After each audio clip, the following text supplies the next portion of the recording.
have a few panels. There's going to be Q&A and some will just be interaction on stage. This one we're going to have a Q&A, so get your Pokemon questions ready. We'll line up here, you got the mic right here, and we're going to have Eric and Dan and Veronica answer whatever we can within about 30 minutes or so. So get excited. I'm going to start with a couple questions. I might. So I want you guys to give it up for your Pokemon panel guests, Dan Green, Eric Stuart, and Veronica Taylor. Give it up. Yeah! Woo! There be Dan. Great There to be see you Eric guys. and Veronica. Who's feeling good out there? I am. There we go. I'm feeling good. Who's proud to be a Collecticon? Yeah. What's up, guys? Thank you, Collecticon Chicago. Guys, how has Chicago treated you so far? Awesome. It's been pretty good. Deep Yes. dish. You know what's the best? Us being here together on the couch. Nice to see you too. On our This is journey. so great. Our journey has taken us to this moment. This was the last time we did it the first time the three of you were together? Yes. So now the second Yes. time. Yes. The last These time. three. I was told there'd be no math. I'm confused already. There's no math. All right. There might be a little bit of math, because the only thing I'm going to mention for you is how long it's been since you guys have done this. You guys have been generational for all of us in Pokemon, and I think me and everyone here can just say how grateful we are for these legends. Come on. We love ya! And usually, we wait for people to line up, but this is the most excited crew awesome. I've ever Dude, seen. you guys are on it. I want to just go right into Let's do it. getting these They're like, questions. they're convicted felons. They're used to lining up. Is that what? There we are. It's okay. We're ready for your questions. Oh, okay. First of all, thank you all for making my childhood. You guys mean everything to me. You really do. My question is this. Earlier this year, we tragically lost Rachel Lewis, and about 10 years ago, I believe, not 10 years ago, it was recently Maddie Blaustein's birthday. Maddie Blaustein, for sure. What is the best memory you have of both of them? Try to think on this one. Oh, sure. I definitely have my Maddie one. It's a story I've told before. I had the honor of also directing a lot of Pokemon, and when I would bring Maddie in to do anything, and she was very, very talented, Maddie had this habit of doing one take, and I have to visually do this, put her hand against the side of the wall in the booth and say, "It doesn't get any better than that."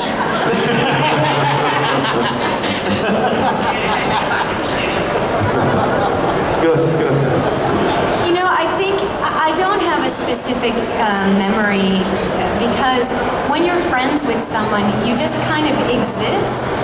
Yeah. And it's hard to pick a certain moment when there's just so much normal time. Yeah. I can say for both Rachel and Maddie, they were so talented and just so wonderfully present that I think both of them made you feel like you were their only friend. And so it's amazing to see so many people come up who have had experiences either just watching or listening or actually meeting Rachel or Maddie, that you can pick out a specific moment more than I can. In the podcast that my daughter are doing, going back through the episodes and hearing all of this amazing humor and again talent from the two of them, it's been heartbreaking and incredibly celebratory also. And I think on the heels of what Veronica is saying is, if you want to really celebrate and honor them, go back and watch the performances and laugh. I know for a fact that both Rachel and Maddie loved that reaction. I mean, Maddie lived for laughter. If Yes. she, yeah, so really, that's the way to honor them. Yeah. So well said. And similar to what Veronica was saying, I can't really isolate a particular, there was that crystallized moment. But I can say that when I got to get to know Maddie better, it was when I was directing for NYAV Post. And I was brought into the Pokemon stuff fairly early on, but I was definitely not the first guard, right? And which I considered Maddie to be a part of. And she was just, as Eric was just saying, so funny. And she'd come to the session a little early, and you know, we'd schmooze and laugh. And she was also a total geek, and she was also a fantastic graphic designer. I like that graphic design and illustration stuff. We could talk about Photoshop, we could talk about Star Trek, we could talk about comic books. So she was always a delight to work with. And Rachel, again, this was earlier on, and I was just getting to be brought into the Pokemon crowd, and it was for the third Pokemon movie, The Mystery of the Unknown, and I was portraying Entei. And while I had auditioned the role and they booked me for the role, I hadn't done my first recording session yet, and so I go to the studio where it was recorded, and Rachel's there. She had just had her session, and we didn't know each other that well, but we were familiar with each other. And oh, hi.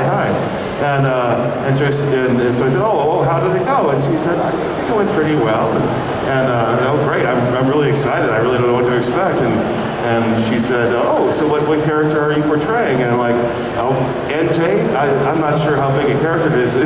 You know, and she was like, oh, yeah, that's a pretty big character. She was very sweet and polite about it, but what wonderful people, hugely talented, gone before their time. And we honor them by remembering them.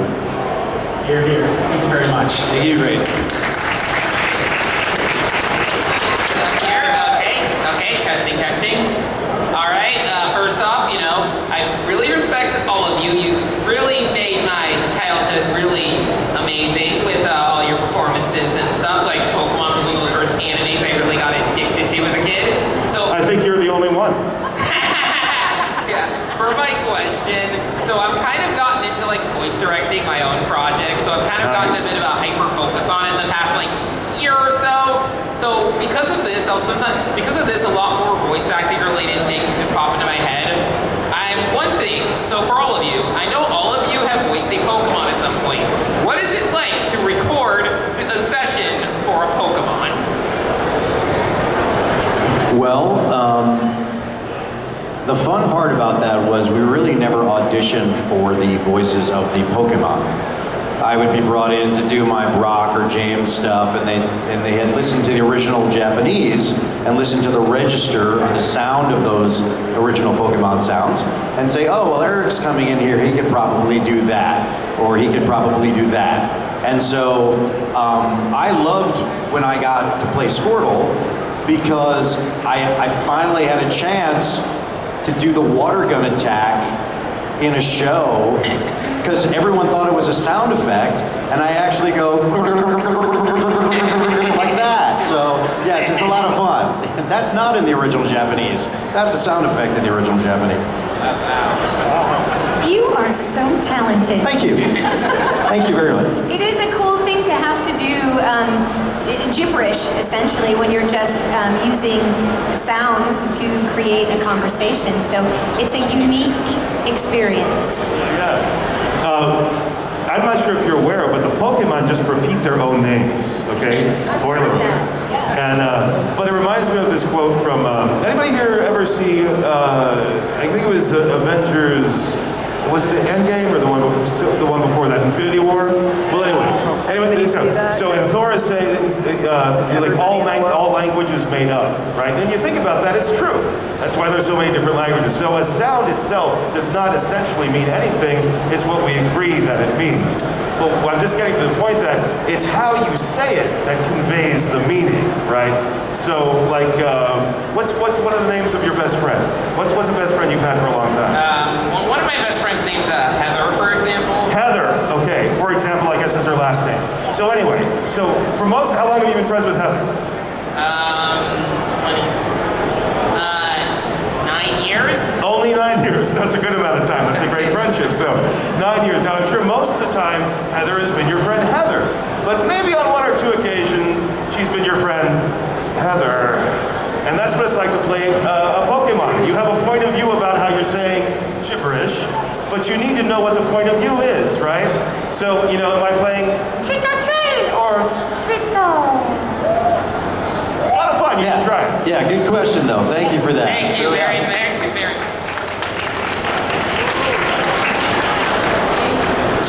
Hi everyone. Hey, what's up? He's lifting you up. Yeah, right. Your iron heart. Yeah. Sorry, I was geeking out there. It's all good. I'm mostly familiar with your roles as Yukio because I've really enjoyed watching that cartoon series so much. Yep. Yuki, Kaiba, and Carly. So my biggest thing is, what do you think was your favorite duel that you were involved in when you were playing your characters? I've often said I really appreciate the story of the whole series. So the final duel, and it's not because I play both parts. Well, maybe a little. Just kidding. But the final duel, I think, is really meaningful. But that, I mean, there's a lot to choose from. There's so many favorites. So. From the series, I love the one where I threatened to jump off the building because with all the cheating that's going on in that game, that was the only way I could potentially win. And he accuses me of cheating. Just saying. But the real answer is in the first movie when we team up. Because it just shows that we are rivals and not enemies, and when there's truly evil presented to us. And I thought that was a very emotional, duel. I mean, it's like, you know, on the verge of death for the characters, and it just shows their bond. So that was the one that really meant the most to me. You guys have so much drama. I think Carly's greatest duel is within herself. That she's trying to conquer her. She doesn't have the most confidence. She's in love with Jack, and then she does have that horribly evil side. So Carly wins. That's a good question. Thank you. Yeah, just so you know, when you were trying to jump off, you're just desperate because you're very self-reliant.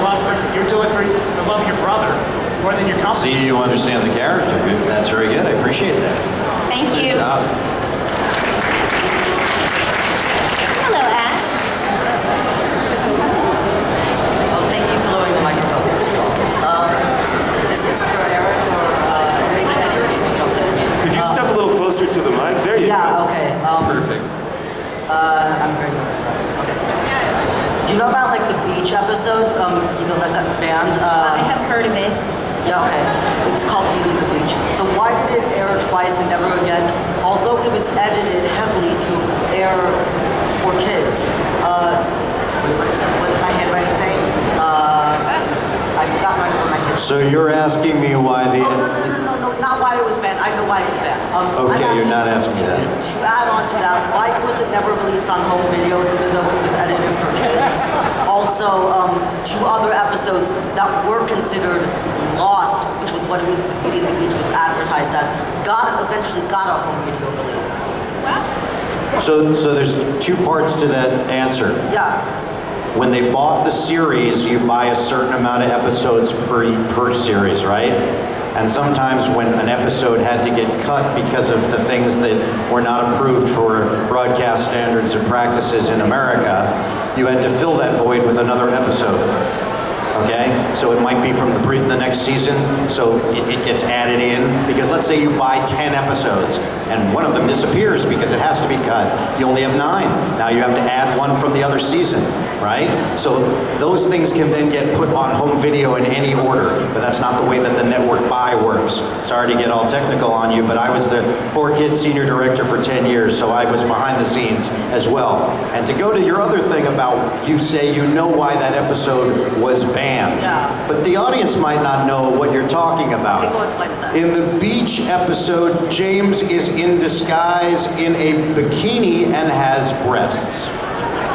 Now, for those of us who understand... I have a bikini like Right? that. I don't know. But for those of us who understand comedy, those two characters were always dressing up in disguise that we as the kids watching it at home recognized Team Rocket, but the kids in the show were like, I have no idea who this person is, right?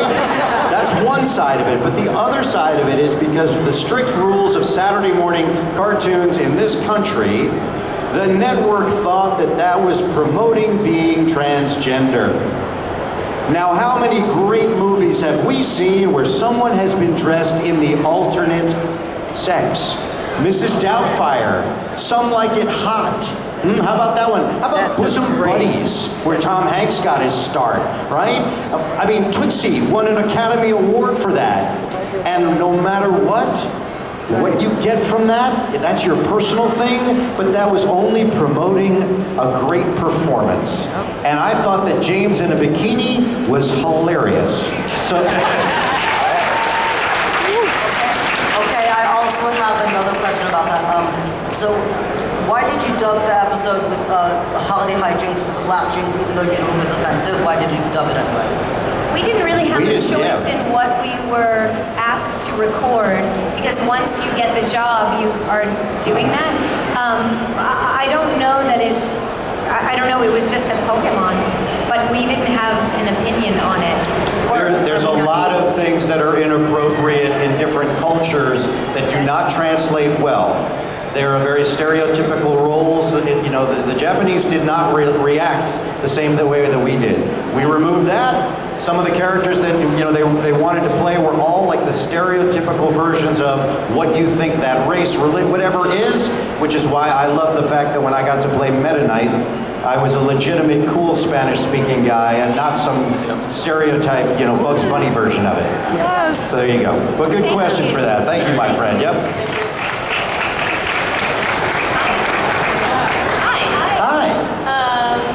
I wanted to know, do each of you have a favorite voice line you've done for Pokemon?